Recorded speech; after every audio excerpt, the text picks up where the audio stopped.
Bana kin bana poto balobi bo s'abonner toujours na Trace RDC News. Le solo lelo tokolobelela na domaine ya santé o api René Abir veut dire que sali vi que nazali journaliste d'investigation donc to koti na kati ya idéologie pour na ko trouver les bino information pe ba news sur le sexe o api lelo bana mibali bakomi ko kende ko luka ba produit ya ndenge na ndenge pona ko telemisa veut dire que bana basi pe bazali ko kende ko luka ba produit ya ndenge na ndenge pona ko kondisa veut dire que zali ko sala vraiment malamu mingi te balobi zala naturel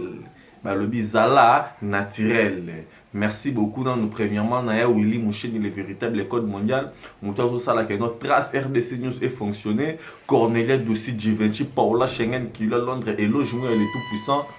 Gabi Lopoke Malcolm X balobi lingwala eko ya te kobo sanate parti les beaux double bransard malgré tout bois qui sanga veut dire que ça la ngolo roté veut dire que toujours solo là toujours ma solo yango par rapport toujours il impact pe na idéologie veut dire que plus de 80% ya ba jeunes na kati ya République démocratique du Congo veut dire que banzoto na bango eza ko marcher lisusu malamu te veut dire que ezala na basi ezala na mibali veut dire que toujours comprendre lisusu te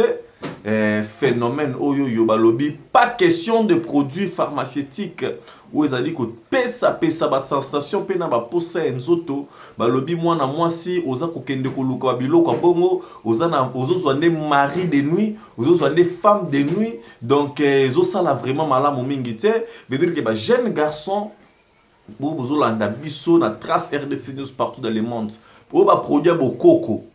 o ba encore o ba vitamine o ba nini komeka kutute parce que ezali na poison na kati bache pona ko affaiblir ya liboso mentalité ko mona la muto sala la babiloko bongo makanisi nae ezala musika te a raisonnera musika ta raisonnera toujours kana pembeni beaucoup remarquer ba symptômes et puis na ba marambo belé veut dire que non à l'utilisation ya ba produit tout o ezali koyesa monene veut dire que ba témoignage ezali beleza na ndeko moko awa na commune ya Bandalungwa asomba ki produit veut dire que depuis plan et téléma ki bandeko nanga ça fait 5 jours yango yoyo la prophète ba pasteur bazoya ezokitate. Donc premier exemple déjà tozana wana ndeko Jérémy azali journaliste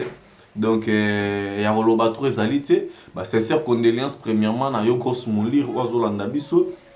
ya roloba trop ezate équipe nationale toujours en marche balobi René Abir de retour veut dire que cuisse de poulet kalaté nazo réencadrer yo grâce mbizi ba kalapete parce que ngande nazabe na lingi sou ba aventure te na lingi lisu ba blague te parce que mikolo ba ferro to koti nanga ba faire moko sérieux et puis maramba niveau donc grâce mbizi milenge là déjà kalate donc nazo régler problème na yo na impact na idéologie petit nanga ken piana petit nanga yo vraiment nazo comprendre te balobi